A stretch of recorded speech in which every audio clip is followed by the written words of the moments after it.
All right, I've been looking forward to this interview. It's a young man I read about from Newport Beach whose name is Ryan Honary. Now, Ryan was traveling with his family when he saw the stories and those just horrible images of the campfire.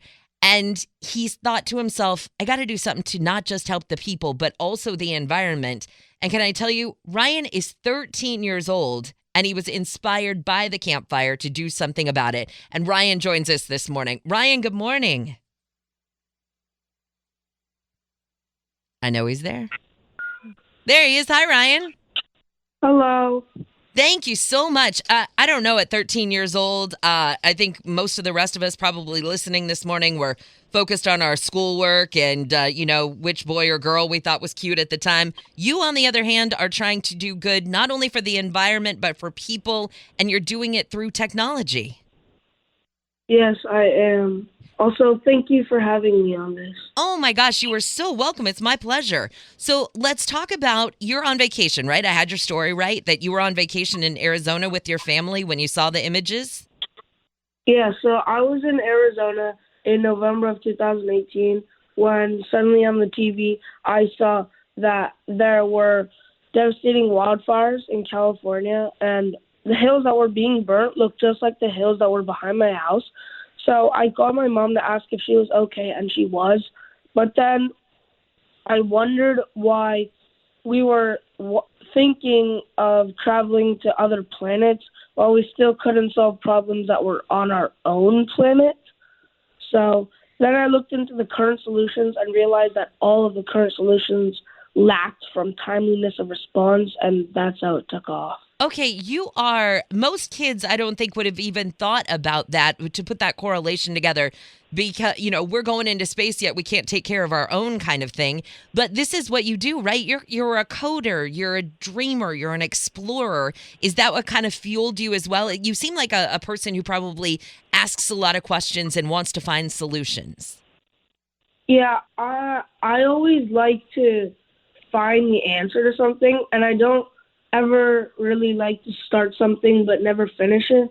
And it when I saw the statistics and numbers of how much damage was caused, how many homes were destroyed, how many buildings were destroyed, how many people were killed, and even how many animals were killed, plants and animals were killed, it's just devastating to me because I know that there's a way to solve these problems or help solve these problems, but right now there's just no one has found a way to do it. So I'm just trying to find a way to help find a solution to the problem. Okay, so you are somebody who's very interested in AI, and you've come up with a way that you think is going to help find this solution?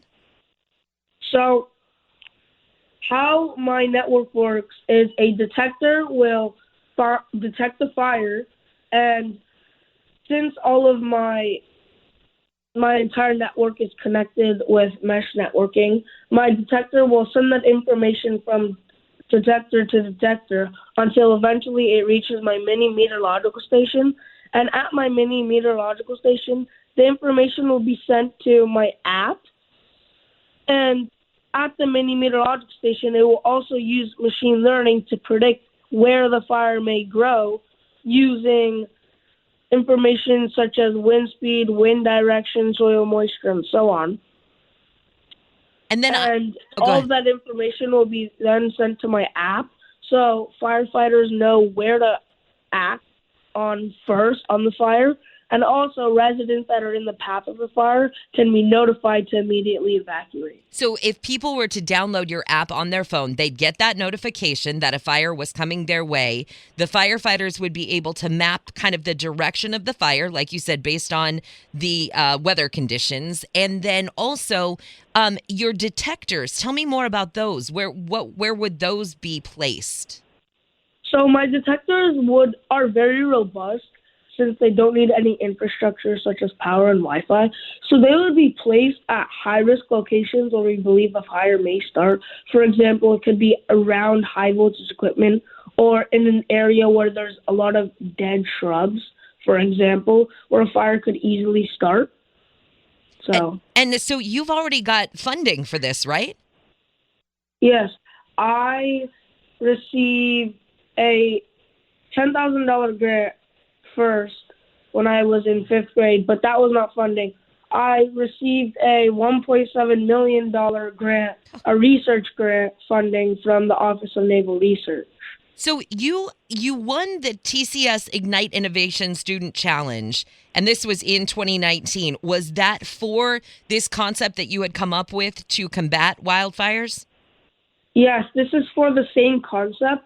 Obviously, at the time, my project was a lot more simple. It wasn't as improved as it is now, but it was the same exact idea and the same project. When you found out you got $1.7 million in funding from the Office of the Naval Research, did you know, I did it, I'm going to make a difference now that I've got the money backing my project? I did feel a lot more confident that my project is going to work, but I never want to become cocky because you never know what might come your way. For example, there might be a problem that I can't find a way to go around, and I might need assistance to help find a way. I'm not sure yet because it hasn't come yet. Obviously, after getting that $1.7 million, I feel a lot more confident, but I just don't want to get cocky at all. You are amazing. All right, tell me where we are then in this process. What are you working on right now? What's the current status of the project? So, as I have explained, my project, I've worked on the detection of fires and the prediction of fires, but that's after the fire starts.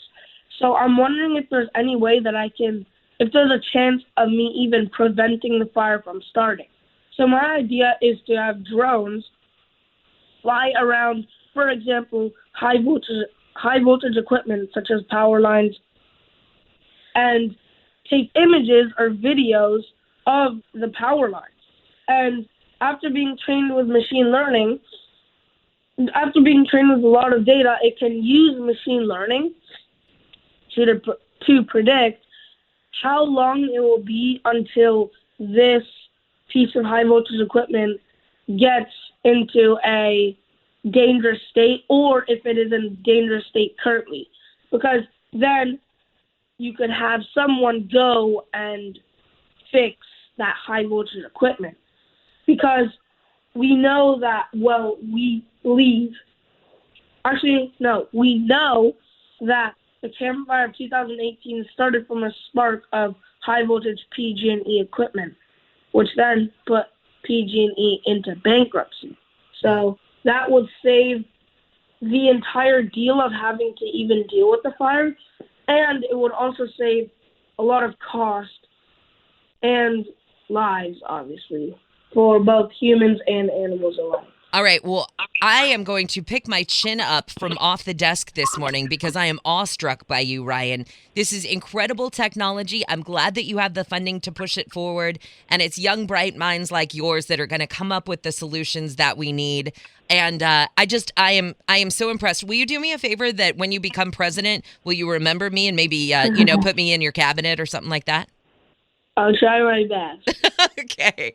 You are awesome. All right, you guys, if you want to follow Ryan on social media, you can do it at Ryan Honary, and his last name is Honary. Ryan Honary on Facebook and Instagram. His website is ryanhonary.com. Ryan, thanks again for your time this morning. You're amazing.